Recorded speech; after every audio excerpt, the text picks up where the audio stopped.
Hey everybody, hope you're all doing well, staying safe and not sick. So I'm doing this is a part 2 video. The first part I did assembly and like basing and stuff, or like assembling everything that was before the actual painting. So everything got primed and everything's put together, and which wasn't too bad because I got these guys off eBay, and then everything was put together. They just need a little bit of cleanup. They need a little bit of like gap filling and a little bit of surgery to fix some things that got broken in shipping and stuff like that. But so this part, I'm just doing the Deepmen, which are like the spear and sword and tentacle guys. And then I'm gonna do another video after this about painting up the Cactus guys. I call them Tritons because I'm using them for D&D. I'm sad that this game is gone. There's a lot of really cool models that I wish I could get my hands on, and it seems like CMON is just they've abandoned it on their end. But they're still making games. They're still around. They're definitely still around. They've moved on from Wrath of Kings. But yeah, so we'll get on with the painting.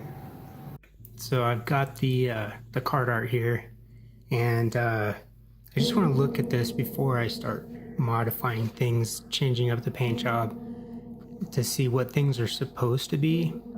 So it looks like some of this stuff is supposed to be like metal, and then sort of like metal armor, and then maybe a mix of like some leather kind of stuff, or like I don't know, like wetsuit.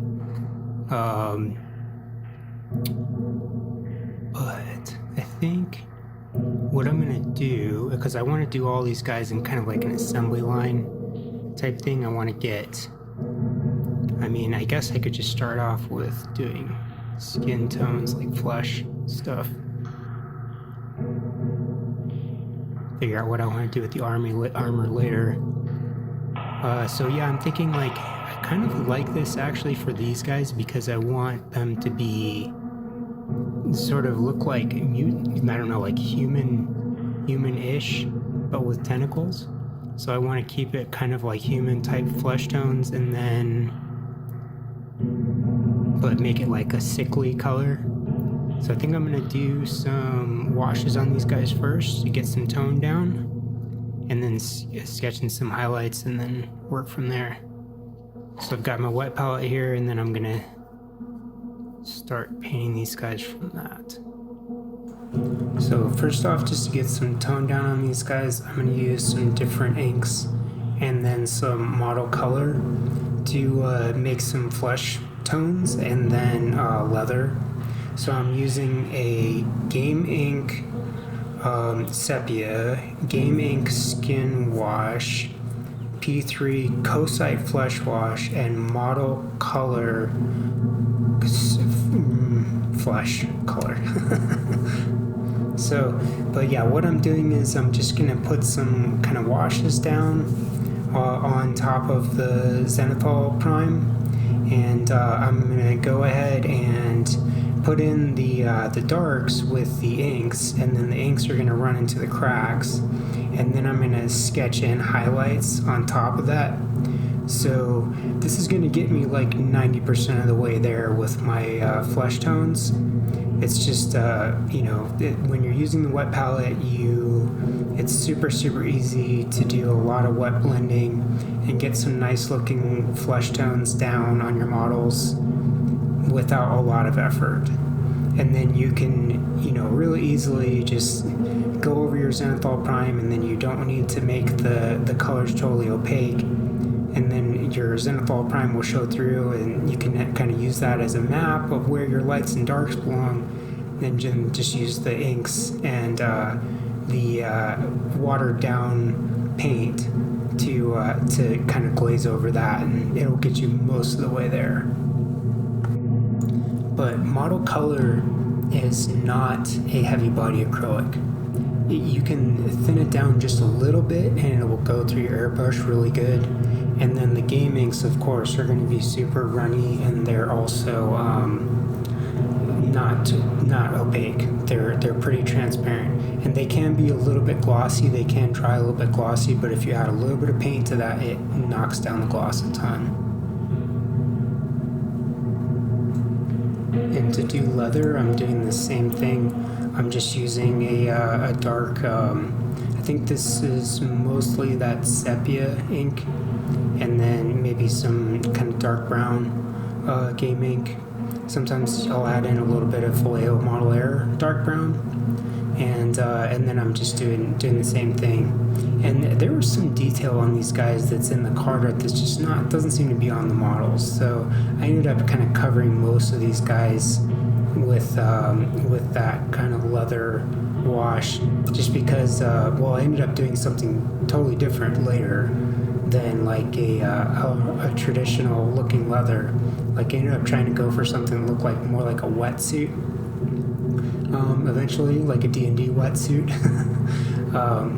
But yeah, so that's basically all I'm going to be doing for a while. Is just going over these guys and then doing washes on them to put down tone, and then I'm going to work later on from that, and it's going to be less abstract. I'm going to get more detailed as I go on.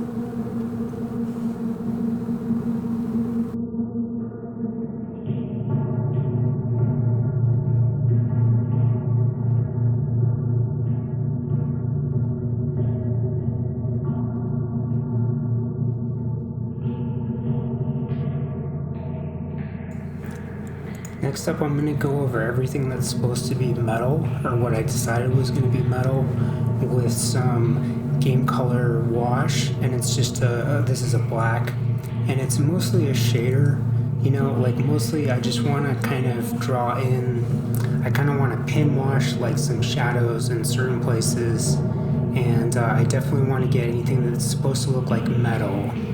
And but mostly this is going to be to kind of develop the metal stuff, and then just add a little bit of shadows in some places.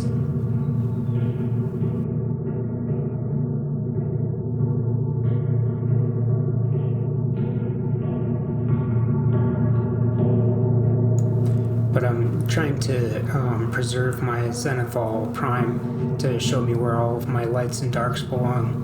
So I'm just going to kind of darken that up a little bit anywhere that I want to be metal, because I already have most of my shadows for everything that's supposed to be leather or a flesh tone. I just want to create my shadows for my metals.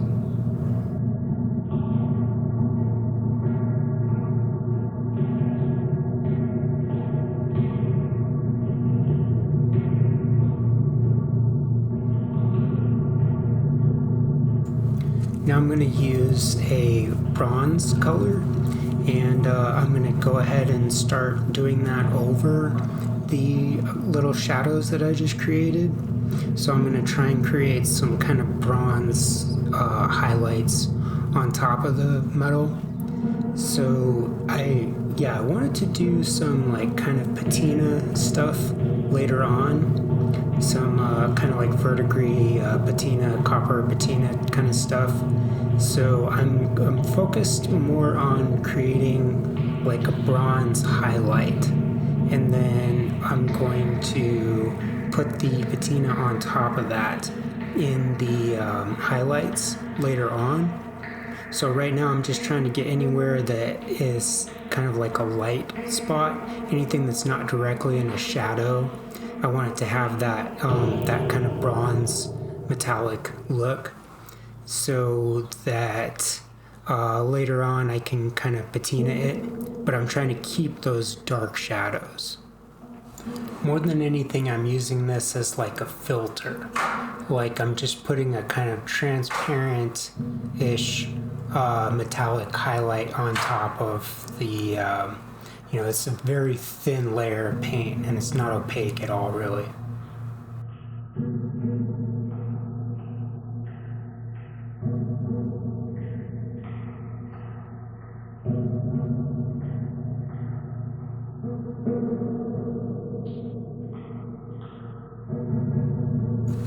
Now I'm going to mix up a kind of turquoise glaze to go over, well, pretty much everything except for the flesh tones and the weapons. So I'm just going to mix together some green game ink with some blue game ink, and then I'm going to put that as a wash over all over the place. But the Hadross in Wrath of Kings, they kind of live under the sea, and then there are some that kind of make it to the surface every once in a while to like trade with other peoples and stuff. And I like that. I like that kind of idea, and I was thinking about stealing that for my campaign, or maybe having these guys be like drowned, like cursed sailors or something, who are like mutated, like what's the Pirates of the Caribbean movie with like Davy Jones, and they all look like octopuses and sharks and stuff. I kind of wanted to lift some of that for my campaign, buffet style. But also I want to put a like a patina kind of on top of the bronze, and the blue-green is going to add some of that to that too. Also, I wanted these guys to not look like they were wearing regular armor. I wanted their leather to look like maybe it was from like some kind of a shark, or like a giant squid or something, you know, instead of like brown cow leather. But I think it works. They kind of remind me of like the Jason Momoa like Aquaman movie.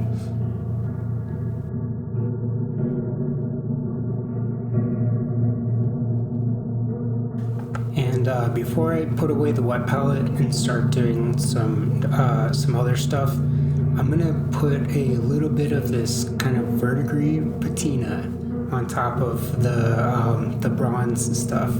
So yeah, I mean, everything looks a little bit green right now, and that's gonna change later.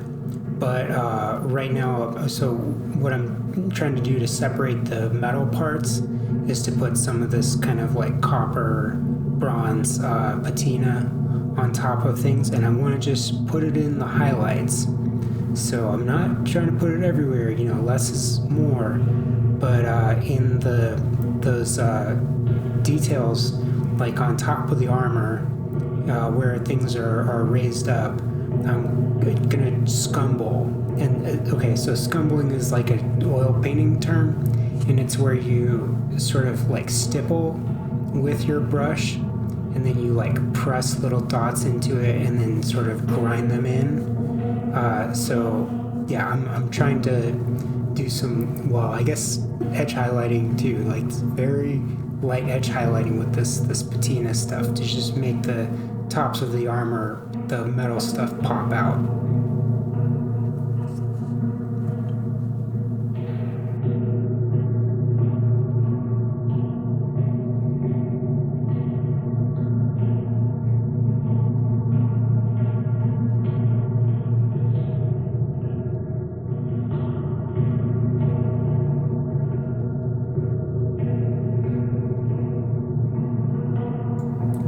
And I decided the hilts of the staffs, the spears, are bronze too. So I did some of that patina stuff on top of that, just in the highlights. Like I'm keeping my shadows nice and dark and black, but on the tops, you know, in some of those areas where the sunlight is hitting it, I want those little copper patina spots to show up.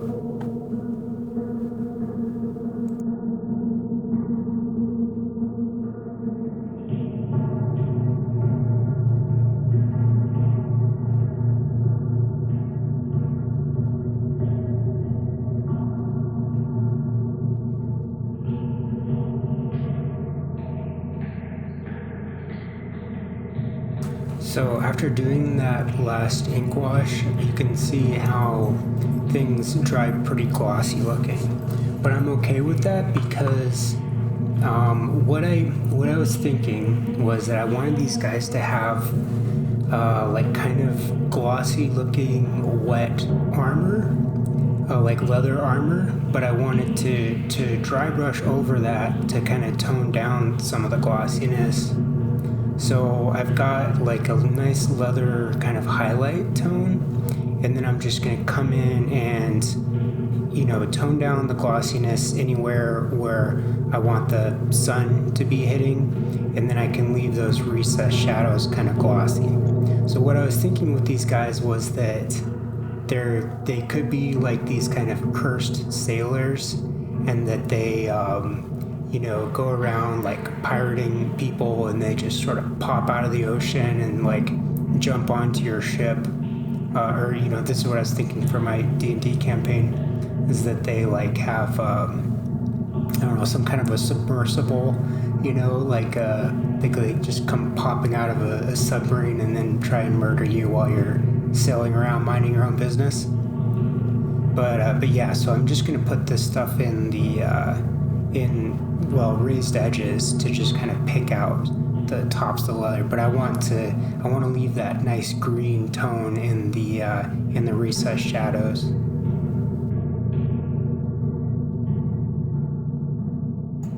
But also, these guys are supposed to be troops, you know, and there's a lot of them. Like, there's even one mini who didn't make it because his spear was so bent out of shape, and he didn't come with a base, and or one of them didn't come with a base. But you know, dry brushing and doing washes is it's a pretty quick, easy way to bang out a whole bunch of minis to make like a squad or whatever, especially for like your troop kind of guys. And then, you know, you can spend time on your centerpiece models, your like big like leader units, and like, you know, headquarters kind of units.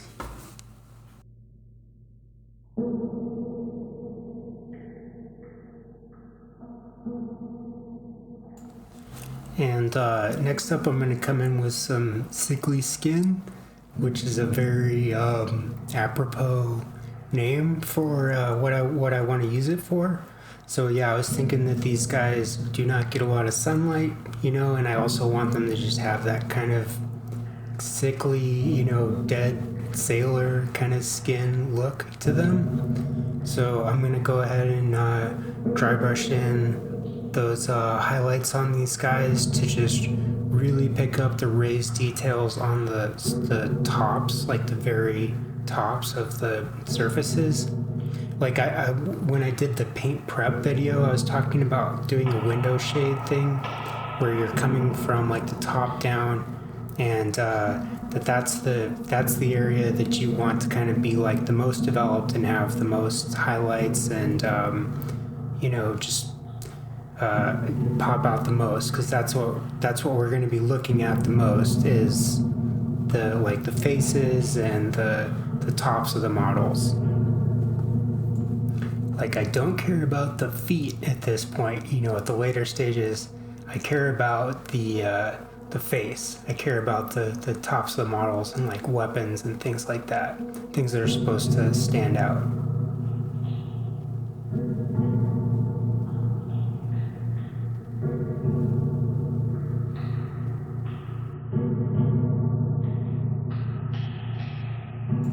Next up, I'm going to come in with some Citadel bolt gun metal, which is just it's a nice kind of a dark steel, kind of dark metal, metallic paint. And I'm doing this last for a few reasons. Like, I don't want to contaminate my other paints. Like, when I do a dry brush, usually I will just keep the brush kind of dry, and then I'll dip it in the paint and then wipe off most of the paint and then do my dry brush. But I'm not cleaning it in between colors. So I don't like having metallic paints on my wet palette as much, because I feel like there's a good chance of them contaminating the other colors, and also just contaminating the brush, contaminating the water that you're using. So I don't want those little metallic flakes in any of the other paints. So I usually do metallic metal stuff last, because I don't want to contaminate my other paints and contaminate my palette and all that. But also with the dry brush, I'm making sure to come down at the angle where my zenithal highlight is. So I'm just going to leave the bottom parts of the metallic stuff black, just to leave it in a shadow. And then I want my glinty reflective metallic metals to be on the top, where they're actually catching some light.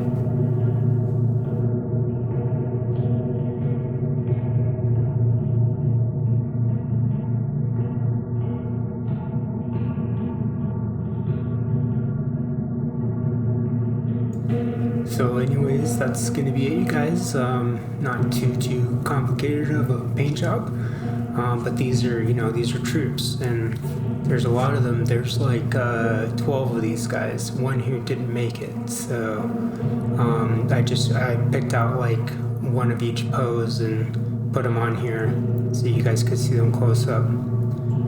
So in the next video, in part 3, we're going to be doing the Caxus, the big kind of Triton looking guys. So thanks for watching, and if you like the video, if you like this kind of stuff, consider dropping a like or subscribing.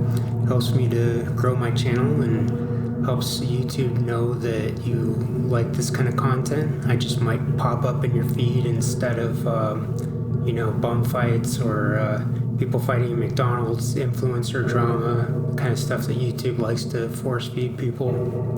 But yeah, take care of yourselves, stay safe and stay sane, stay healthy.